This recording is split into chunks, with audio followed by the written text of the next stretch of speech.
إيديهم والعلماء العاملين ومشايخنا في الدين خصوصا روح مصنف هذا الكتاب عبد الشيخ محمد بن هاشم الأشعري وإلى روح جامع الله تعالى في جزيرة جاوا جاكرتا وإلى روح آبائنا وأمهاتنا وأجدادنا وجداتنا وإخواننا وأخواتنا وأعمامنا وعماتنا وأخوالنا خالاتنا وأقربائنا وأصدقائنا ولمن له حق علينا وإلى أرواح أموات هذه القرية من المؤمنين والمؤمنات المسلمين والمسلمات. الفاتحة.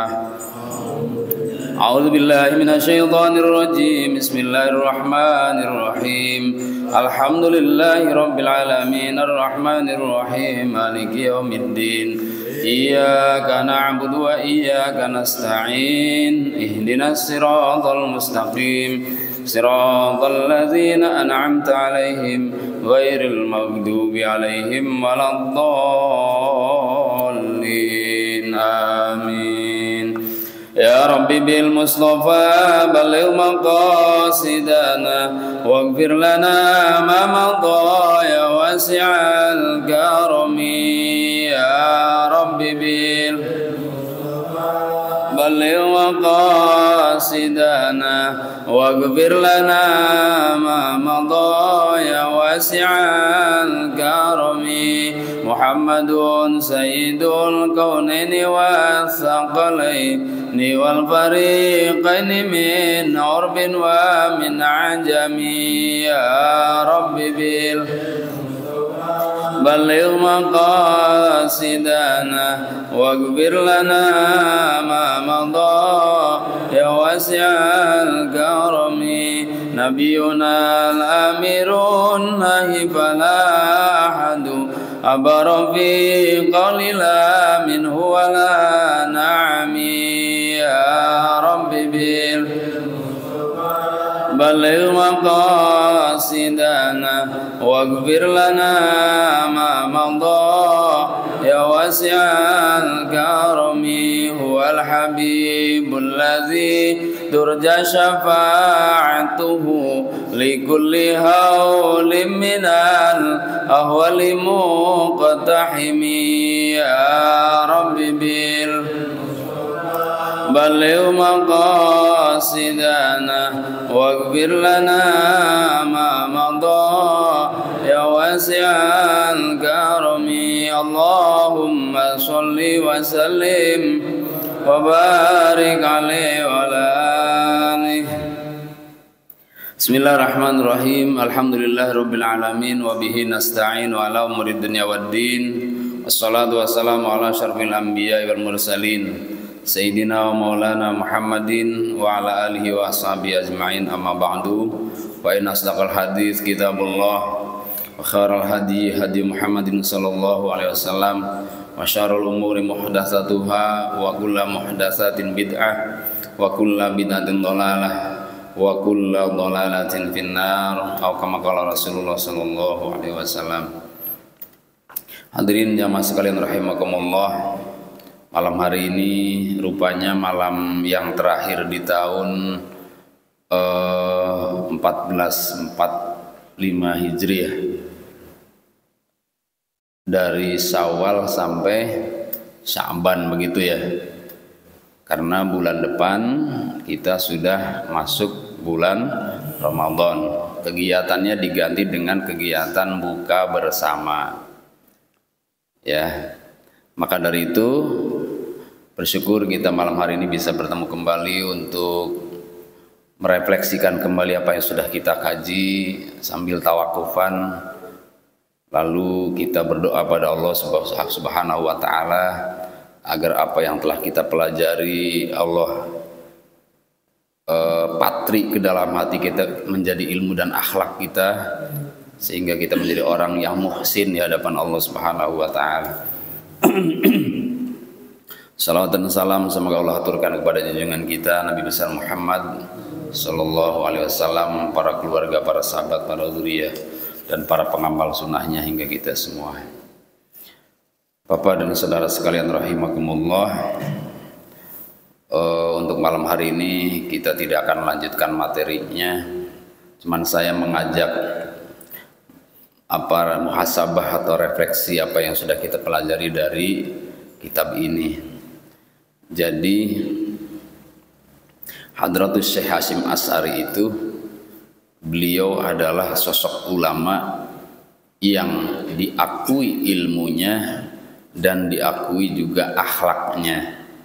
Nah, kalau kita ngaji kitab, ngaji ilmu, itu baru kita mempelajari ilmu beliau dari sisi kognitif. Maka ada aspek lain yang harus kita pelajari dari beliau, adalah dari aspek ininya, apa disebutnya, kepribadiannya atau akhlaknya. Bahkan banyak sekali ulama-ulama kita yang menganjurkan sebelum kita belajar ilmu, terlebih dahulu pelajari akhlaknya. Sebelum mempelajari materi kitab-kitab, maka praktekkan dulu akhlaknya di sebuah pesantren tersebut. Sehingga kalau akhlaknya sudah bagus, nanti ilmunya mudah masuk. Itu ulama-ulama dulu Pak, begitu.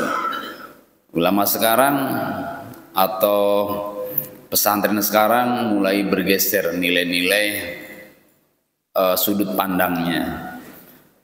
Bagi orang sekarang, yang menjadi tujuan utama adalah bagaimana supaya anaknya atau kita yang ngaji ini mendapat ilmu sebanyak-banyaknya. Tak peduli ilmu itu dari siapa, tak peduli ngaji kepada siapa, yang penting ilmunya kita dapat. Orang yang menyampaikan tidak menjadi ukuran, ya.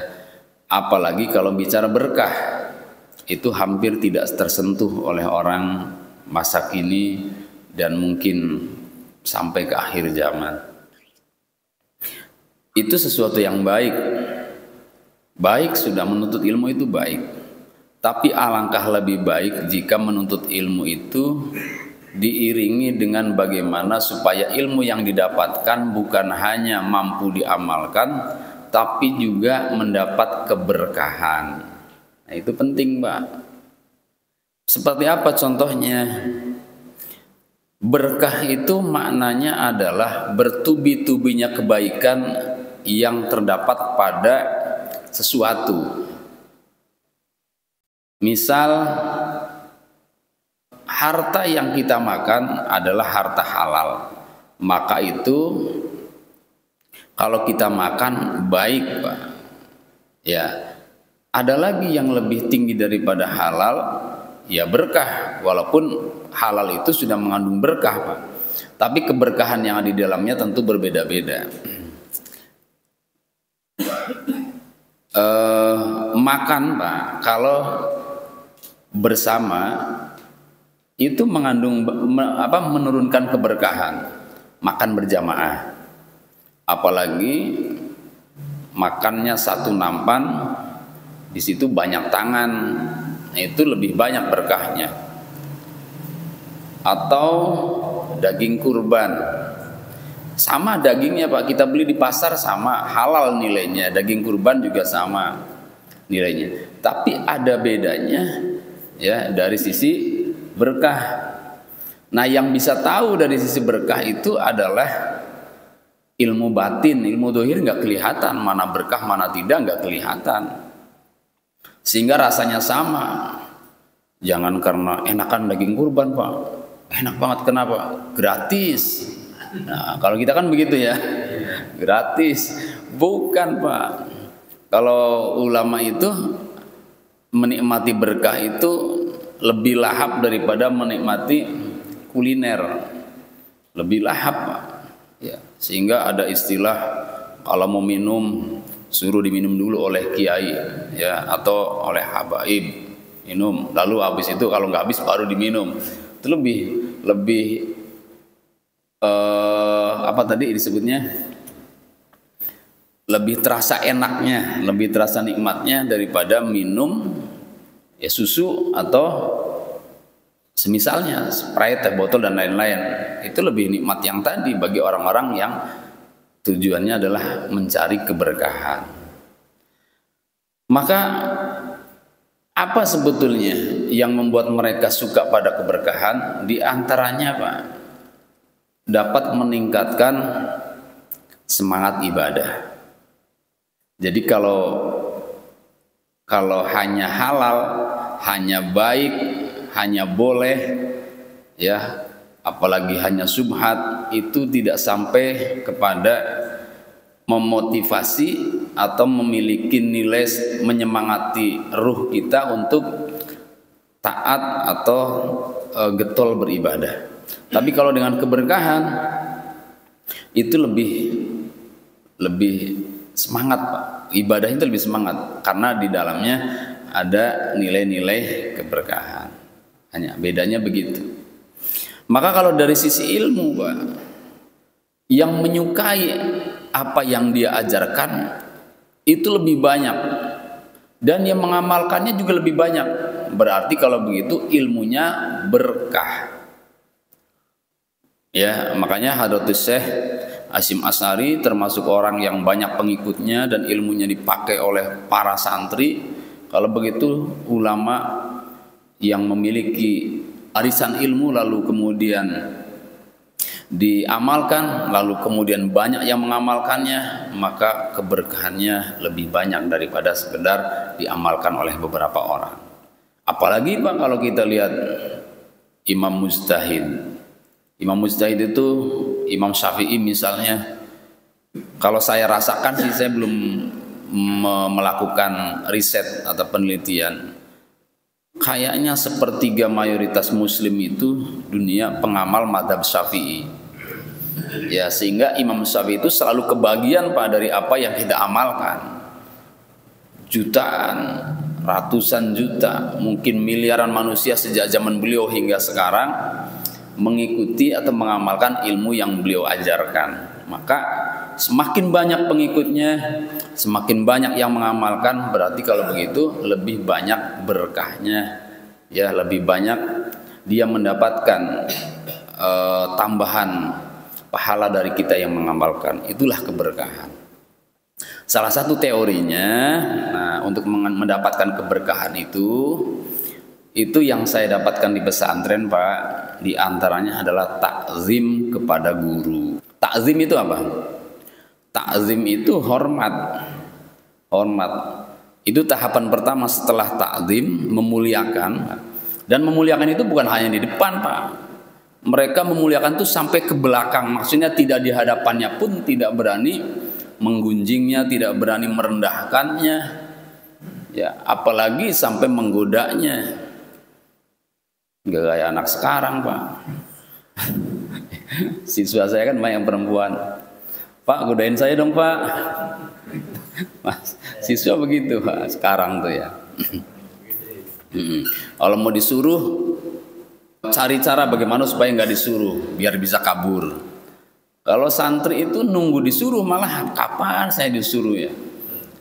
Gak disuruh-suruh. Kalau lihat ada santri disuruh tuh, yang lihatnya seneng, Pak. Pengen disuruh, walaupun suruhan itu kelihatannya nggak menyenangkan. Apakah itu nyuci piring, ngepel, cari kayu bakar dan lain-lain. Ya, itu mereka merasakan senang kalau disuruh oleh gurunya. Iya.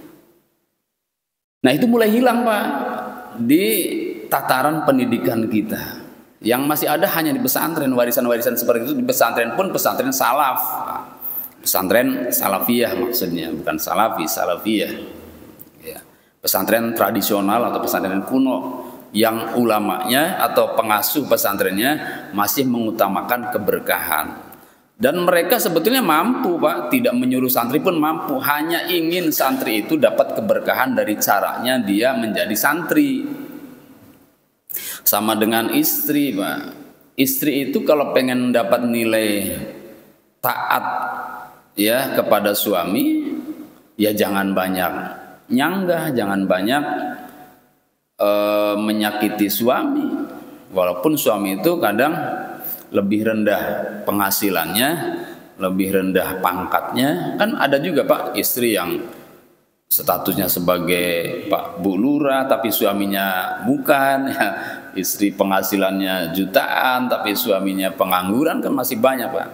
Nah, saat istri ini kemudian merasa lebih dari suaminya, maka di sana tidak akan mendapatkan nilai-nilai menjadi seorang istri yang taat pada suaminya.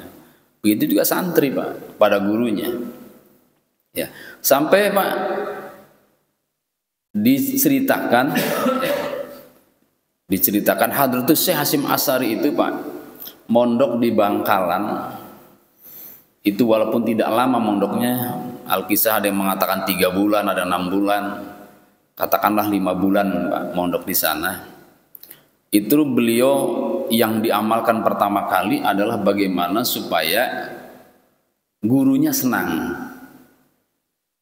yaitu Syekh Khalilnya senang. Suatu ketika beliau melihat Syekh Khalil Bangkalan ini murung Pak, mau nanya nggak berani, cari-cari tahu terus tiap hari itu kenapa hampir di hari-hari belakangan ini guru saya pemurung kelihatan. Ternyata setelah ditanya Pak, itu cincin istrinya itu jatuh ke WC. WC pakai sepiteng zaman dulu kan bisa dibongkar Pak. Ya kalau sepiteng sekarang di semen ya. Saya juga ngalamin dulu buang air di sepiteng zaman dulu, batu batanya tumpuk-tumpuk aja ya, terus di situ hanya digali gitu. Itu cincin istrinya yang dia sayangi jatuh. Cincinnya istri Kiai Khalil Bangkalan. Oh ternyata itu faktornya kenapa guru terlihat murung. Kalau begitu mohon izin Kiai, saya akan cari. Dikuras tuh Pak WC Pak, sepiteng dikuras Pak, ketemu alhamdulillah, dan senang itu Pak Khalil Bangkalan itu senang.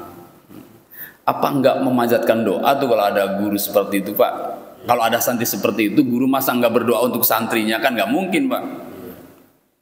Pasti berdoa. Itu bukan satu-satunya keistimewaan atau satu-satunya akhlak yang ditampilkan oleh ya Hasyim Asy'ari Pak. Banyak di antaranya yang paling monumental itu, yang paling ekstrim adalah masuk WC nguras cari cincin. Enggak disuruh padahal Pak. Apalagi kalau disuruh, wah girang banget tuh Pak. Girang banget. Enggak tahu doanya apa. Pasti ada doanya Pak. Ya Allah, jadikan WC ini rasanya mungkin begitu ya, enggak baunya enggak begini. Jadi sehingga senang aja kuras itu. Itu diantaranya. Makanya beliau mudah futuh. Futuh itu terbukanya hati dan akal menerima ilmu. Usia 13 tahun sudah banyak hafalan hadis ya Pak, Quran beliau itu. Itu diantara keberkahan yang dicari oleh para ulama kita tempo dulu, bagaimana supaya guru menjadi senang melihat muridnya berakhlak yang mulia, yang baik. Hingga wafatnya seorang guru Pak, ya kami di kalangan para santri masih merasakan, masih ada ikatan batin Pak. Kiai Abdul Aziz meninggal, masya innalillahi. Ya Kiai Jazuli Pak itu sudah keluar dari pesantren itu lebih dari 30 tahun Pak. Keluar dari pesantren Kaliwungu Kendal. Begitu dengar kiainya meninggal, udah sekitar setahun apa 2 tahun yang lalu tuh, datang Pak, datang. Padahal di Semarang Pak, di Jawa Tengah, datang Pak. Itulah santri begitu. Ada Pak di kalangan sekolah, alumni SMA misalnya, dengar gurunya meninggal datang Pak. Saya belum pernah menyaksikan Pak. Masih hidupnya saja banyak yang nggak datang, apalagi bukan masih hidupnya Pak, masih status sekolahnya saja nggak datang, apalagi sudah jadi alumni, apalagi sudah punya pangkat jabatan, lupa sama gurunya. Pendapatan secara materi dapat Pak, kayak mereka jabatan punya, tapi akhir hayatnya sedih Pak. Akhir hayatnya sedih. Seperti siapa misalnya? Bapak kenal mungkin dengan B.J. Habibie? Ya nggak ada yang nggak kenal, pasti kenal semua, orang mantan presiden udah gitu jenius Pak. Itu beliau merasa sedih di akhir hayatnya Pak. Saat sakitnya, saat meninggalnya, anak-anaknya kurang perhatian Pak. Karena yang diutamakan adalah bukan akhlak tapi ilmu, akal, otak. Bahkan beliau ngiri sama kiai yang biasa-biasa saja nggak diurus tapi santrinya banyak. saat meninggalnya banyak yang ngiring jenazahnya, saat sudah meninggalnya banyak yang mendoakannya, diziarahi kuburnya. Itu lebih beliau idamkan daripada sebetulnya yang pertama kali beliau miliki, yaitu kejeniusan akalnya.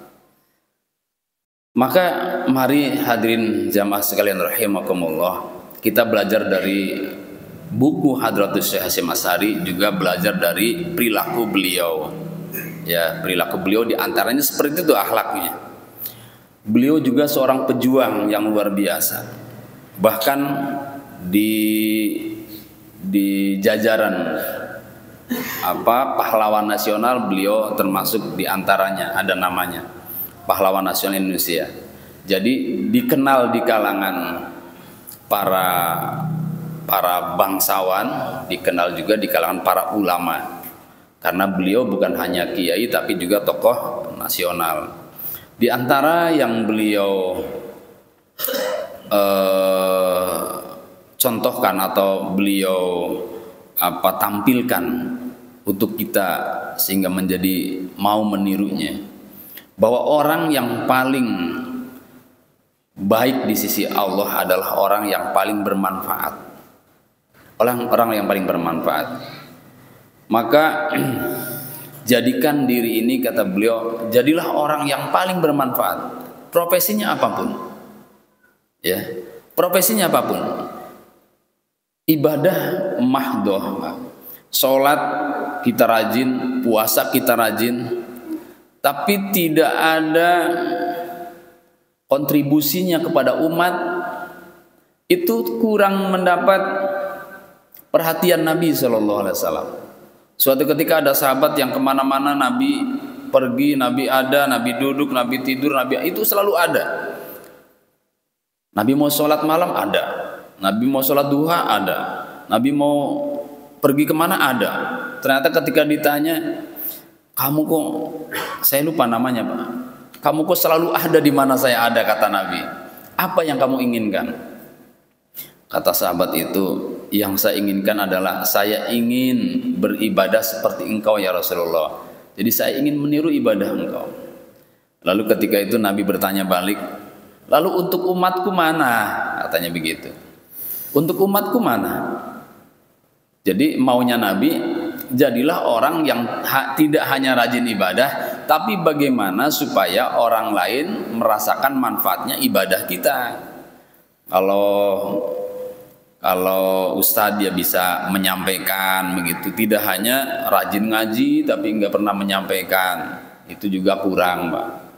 Kalau jadi apalagi misalnya dokter, contohnya dokter yang paling kelihatan manfaatnya tuh bukan hanya memasang tarif ketika mengobati, ya, tapi juga perhatian bagaimana supaya bisa orang-orang yang tidak terjangkau untuk berobat mereka bisa obati.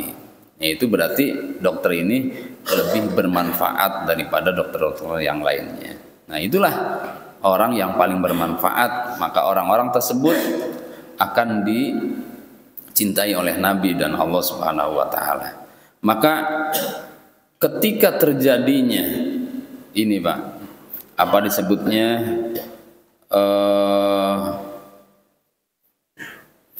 peralihan kekuasaan di Saudi Arabia, ya, yang kemudian dimenangkan oleh Ibnu Saud, ya, kemudian kerajaannya disebut kerajaan Saudi karena yang waktu itu yang memenangkan perebutan kekuasaan di sana adalah Ibnu Saud, maka kerajaannya disebut dinastinya adalah Saudi Arabia. Itu ada upaya mereka meratakan kuburan, terutama adalah kubur Nabi Shallallahu Alaihi Wasallam.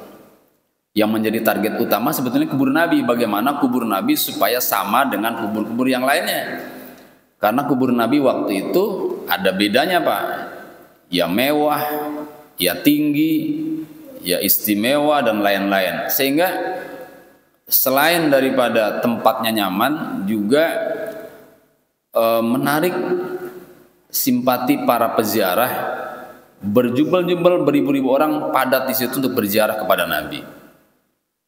Yang paling mereka tidak suka orang-orang Saudi ini Pak, orang-orang Ibnu Saud ini melihat mereka berdoa di kubur Nabi Pak. Jadi kalau ini kubur Nabi lalu berdoa begini Pak, disangkanya oleh mereka itu adalah sedang minta kepada Nabi. Kalau sedang minta kepada Nabi berarti bukan minta kepada Allah. Kalau bukan minta kepada Allah berarti dia telah melakukan kemusyrikan. Jadi yang dia tidak sukai adalah kemusyrikannya sebetulnya. Cuman salah duga, disangkanya doa di depan makam Nabi itu adalah kemusyrikan. Kalau tidak suka kemusyrikannya benar, bagus Pak. Tapi ketika salah eksekusi, salah menilai, salah menangkap persepsi, maka yang terjadi adalah bukan musyrik disangka musyrik. Akhirnya mau diratakan tuh bak kubur Nabi itu. Nah, Kiai Wahab Hasbullah dengan izin Kiai Haji Hashim Asy'ari kemudian berangkat ke sana atas nama Organisasi Islam Indonesia Komite Hijaz, menekan demo kalau bahasa sekarang. Berikut ulama-ulama dari negara lain juga hadir agar Ibnu Saud jangan sampai meratakan makam Nabi Shallallahu Alaihi Wasallam, karena kami tidak akan terima dan kami akan datang banyak ke Saudi apabila makam Nabi diratakan dengan tanah. Nah begitu Pak. Nah itulah perjuangan Hadratus Syekh Hashim Asy'ari untuk kaum muslimin yang sangat monumental. Sampai sekarang masih ada kubur Nabi berkat jasa beliau Pak, jasa NU, jasa Hadratus Syekh Hashim Asy'ari. Nah itu contoh yang bermanfaat tuh seperti itu Pak. Jadi kalau berpikir sendiri sih, buat apa sih, udah biarin lah menjauh ini kan gitu Pak ya. Ya kan? Nggak ada pedulinya. Salah begitu tuh Pak. Itu belum meningkat. Jadi simpati kepada agamanya, tingkat imannya belum meningkat kalau kita masih memikirkan ibadah diri sendiri saja. Tidak pernah memikirkan bagaimana supaya orang ibadahnya itu nyaman. Ya nggak usah jauh-jauh Pak, di musola saja lah. Di musola atau masjid ini nih, jangan nyaman sendiri aja Pak. Pikirkan yang lain. Ya, misalnya nih Pak, Bapak kalau lagi sholat ada anak-anak lari-lari berisik, nyaman nggak? Enggak ya?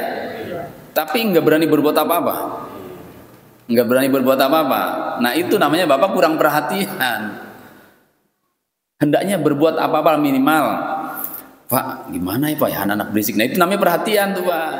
Gimana caranya ya? Ya udah ayo kita rapat misalnya. Namanya perhatian itu untuk kenyamanan ibadah orang lain. Kemudian ditunjuklah misalnya seseorang untuk menjadi keamanan, untuk menjadi satpam anak-anak biar saat jamaah yang lain sholat ibadahnya nyaman, maka dia menjadi korban tidak sholat berjamaah karena jagain anak-anak. Nggak apa-apa seperti itu. Itu namanya perhatian kepada ibadahnya orang lain. Itu contoh di dalam masjid. Contoh di luar masjid, berpikir juga Pak, gimana caranya supaya yang haji itu bukan hanya kita. Yang haji kan harusnya banyak Pak. Nah kita bagaimana caranya berpikir tuh. Begitu juga yang lainnya. Bagaimana supaya yang dapat zakat fitrah bukan hanya itu, atau bagaimana supaya zakat fitrahnya dia tambah banyak dapatnya dan yang fitrah semakin banyak gitu. Itu juga perhatian namanya. Jadi kita itu harus menjadi orang yang memperhatikan umatnya Nabi Shallallahu Alaihi Wasallam. Apa yang dibutuhkan oleh mereka, terutama dalam ibadah, kita menjadi orang yang memperhatikan kebutuhan mereka. Itulah yang dikehendaki oleh Hadratus Syekh Hashim Asy'ari kepada kita. Nah, jamaah sekalian rahimakumullah, oleh karena itu di momen yang kita perkirakan terakhir di tahun ini, marilah kita berdoa ya, kita memohon pada Allah Subhanahu wa taala untuk orang tua yang telah mendahului kita. Semoga Allah berikan tempat yang luas di sana, yang nyaman, yang dapat nikmat dijauhkan dari siksa, diangkat adab dan lain-lain.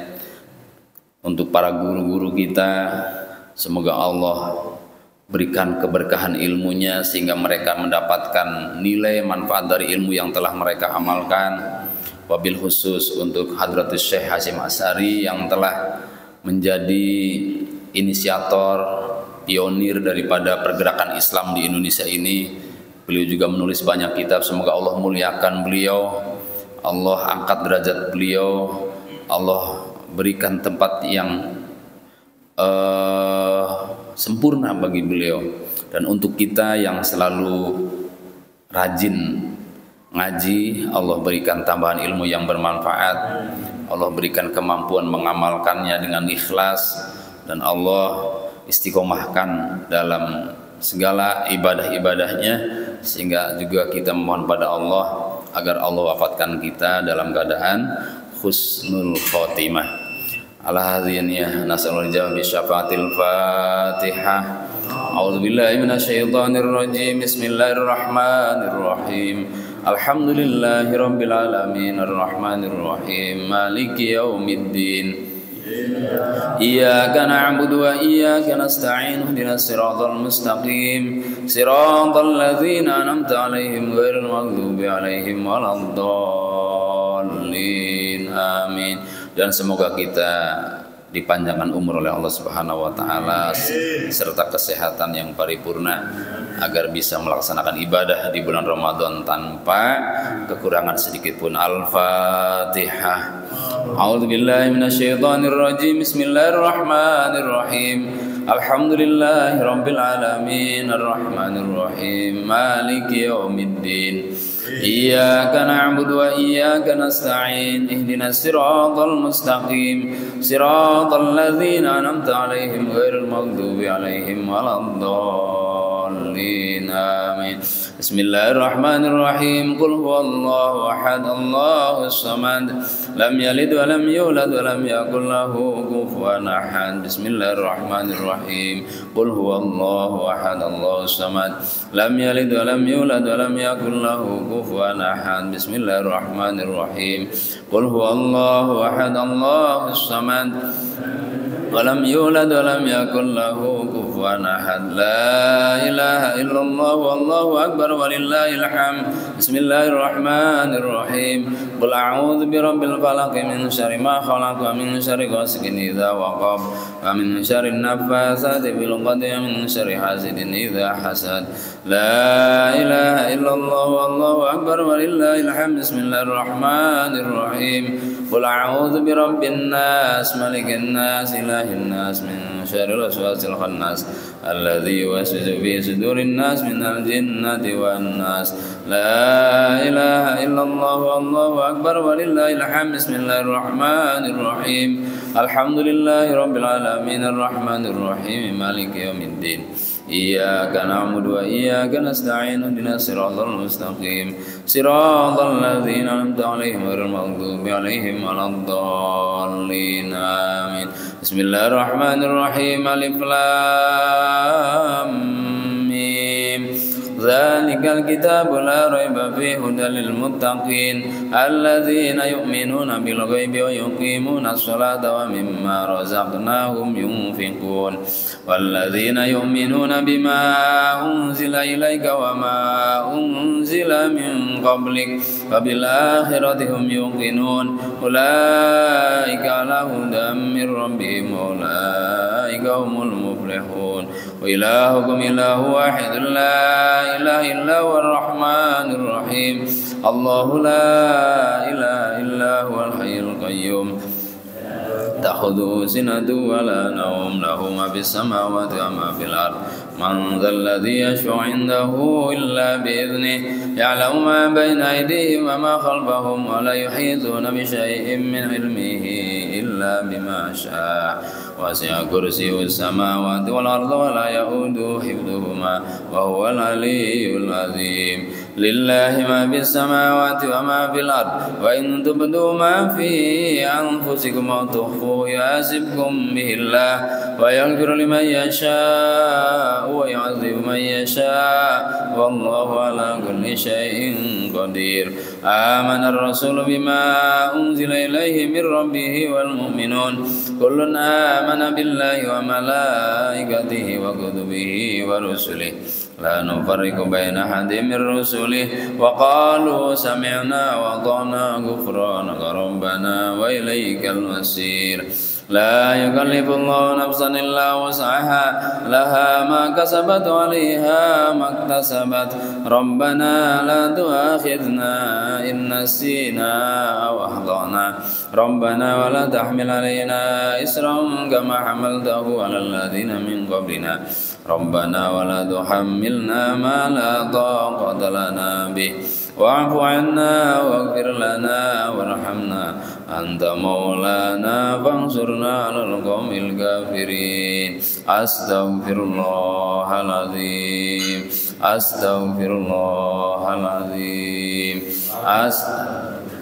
الله العظيم أفضل الذكر لا إله إلا الله لا إله إلا الله لا إله إلا الله محمد رسول الله لا إله إلا الله لا إله إلا الله لا إله إلا الله لا إله إلا الله لا إله إلا الله لا إله إلا الله لا إله إلا الله لا إله إلا الله لا إله إلا الله لا إله إلا الله لا إله إلا الله لا إله إلا الله لا إله إلا الله لا إله إلا الله إلا الله لا إله إلا الله لا إله إلا الله لا إله إلا الله لا إله إلا الله لا إله إلا الله لا إله إلا الله لا إله إلا الله لا إله إلا الله لا إله إلا الله لا إله إلا الله لا إله إلا الله لا إله إلا الله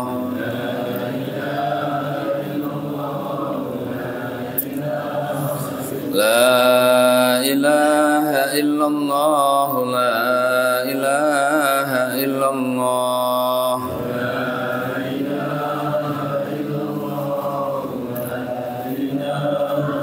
لا إله إلا الله محمد رسول الله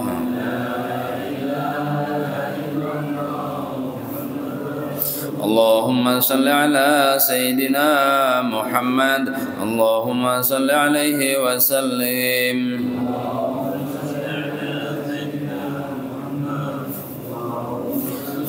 اللهم صل على سيدنا محمد اللهم صل عليه وسلم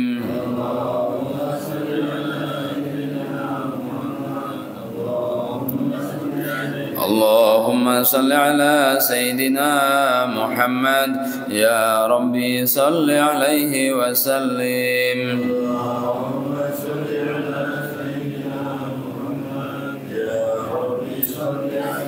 سبحان الله وبحمده سبحان الله العظيم سبحان الله حمده سبحان الله العظيم سبحان الله حمده سبحان الله العظيم سبحان الله حمده سبحان الله العظيم سبحان الله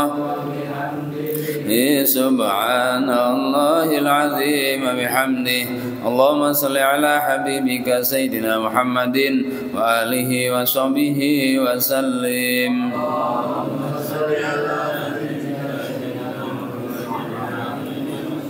اللهم صل على حبيبك سيدنا محمد وآله وصحبه وسلم.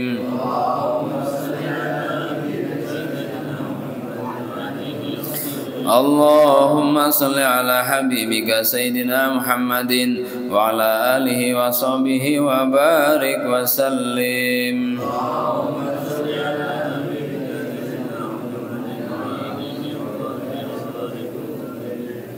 إن الله وملائكته يصلون على النبي يا أيها الذين آمنوا صلوا عليه وسلموا تسليما. اللهم صل وسلم وبارك عليه وعلى آله. بسم الله الرحمن الرحيم. الحمد لله رب العالمين حمدا الناعمين من الشاكرين حمدا يوفي نعمه ويكفي مزيده. يا ربنا لك الحمد كما ينبغي لجلال وجهك الكريم وعظيم سلطانك. سبحانك لا نحصي ثناء عليك أنت كما أثنيت على نفسك ولك الحمد حتى ترضى ولك الحمد إذا رضيت ولك الحمد بعد الرضا. اللهم صل وسلم على سيدنا وحبيبنا وشفيعنا ومولانا محمد خاتم النبيين وعلى جميع إخوانه من الأنبياء والمرسلين والصديقين والشهداء والصالحين وعلى جميع الإنس والجن المؤمنين منهم والمسلمين صلاة ترضيك وترضيه وترضى بها عنا يا رب العالمين. صلاة تحسن بها أخلاقنا وتوسع بها أرزاقنا وتزكي بها أعمالنا وتغفر لنا بها ذنوبنا وتشرح بها صدورنا وتطهر بها قلوبنا وتروح بها أرواحنا وتقدس بها أسرارنا وتنزه بها أفكارنا تصفي بها سرائرنا وتنور بها بصائرنا بنور الفتح المبين يا أكرم الأكرمين ويا أرحم الراحمين. اللهم اغفر لنا ذنوبنا ولوالدينا وارحمهما كما ربيانا صغارا ولجميع المسلمين والمسلمات والمؤمنين والمؤمنات الأحياء منهم والأموات برحمتك يا أرحم الراحمين. اللهم تقبل وأوصل مثل سبب ما قرأناه من القرآن العظيم وما هللنا وما سبحنا وما استغفرناه وما صلينا على سيدنا محمد صلى الله عليه وسلم هدية منا وسيلة بارك شاملة وصدقة متقبلة نقدمها إلى حضرة حبيبنا وشفيعنا قرة أعيننا ومولانا محمد صلى الله عليه وسلم لأرواح آبائه وإخوانه من الأنبياء والمرسلين والصحابة والتابعين وأئمة الأربعة المجتهدين ومقلديهم والعلماء العاملين ومشايخنا في الدين خصوصا إلى روح مصنف هذا الكتاب حضرة الشيخ محمد هاشم أشعري وإلى أرواح جميع أولياء تعالى في جزيرة جاوة جاكرتا وإلى أرواح جميع شيخنا في الدين في سلسلة طريقة خالد السبندية وإلى أرواح جميع آبائنا وأمهاتنا وأجدادنا وجداتنا إخواننا وأخواتنا وعمامنا وعماتنا وأخوالنا وخالاتنا وأقربائنا وأصدقائنا ولمن له حق علينا وإلى أرواح أموات هذه القرية من المؤمنين والمؤمنات والمسلمين والمسلمات برحمتك يا أرحم الراحمين. اللهم اغفر لهم وارحمهم وعافهم واعف عنهم واكرم نزلهم وواسع مدخلهم برحمتك يا أرحم الراحمين. اللهم انزل رحمة المغفرة والنعمة والسعادة والسرور والبهجة والنور علينا وعليهم وعلى جميع القبور المؤمنين والمؤمنات والمسلمين والمسلمات برحمتك يا أرحم الراحمين. اللهم انقلهم من ذيك الوحود إلى الجنة الخلود في سحر محظود وطلق ممدود وذل ممدود مع المقربين الشهود والركع السجود الموفين بالعهود يا غفور يا ودود. اللهم نحيته منا فأحيا على الإسلام وتوفيته منا فتوفى على الإيمان. ربنا تقبل منا دعاءنا ورجاءنا وسير أعمالنا برحمتك يا أرحم الراحمين. ربنا لا تزغ قلوبنا بعد إذ هديتنا وهب لنا من لدنك رحمة إنك أنت الوهاب. ربنا هب لنا من أزواجنا وذرياتنا قرة أعين واجعلنا للمتقين إماما. ربنا آتنا في الدنيا حسنة وفي الآخرة حسنة وقنا عذاب النار. صلى الله على سيدنا محمد وعلى آله وصحبه وسلم. سبحان ربك رب العزة عما يصفون وسلام على المرسلين الحمد لله رب العالمين. الفاتحة. أعوذ بالله من الشيطان الرجيم. بسم الله الرحمن الرحيم. الحمد لله رب العالمين الرحمن الرحيم مالك يوم الدين إياك نستعين اهدنا الصراط المستقيم صراط الذين أنعمت عليهم غير المغضوب عليهم ولا الضالين. الضالين آمين. حبيب حبيب آمين يا رب. آمين آمين يا رب.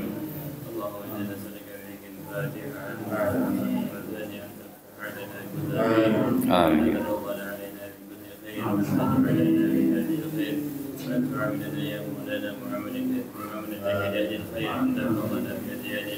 آمين يا رب.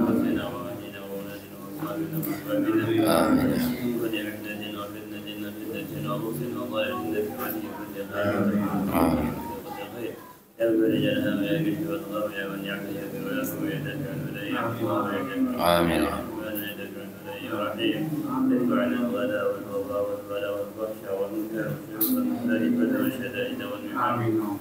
آمين.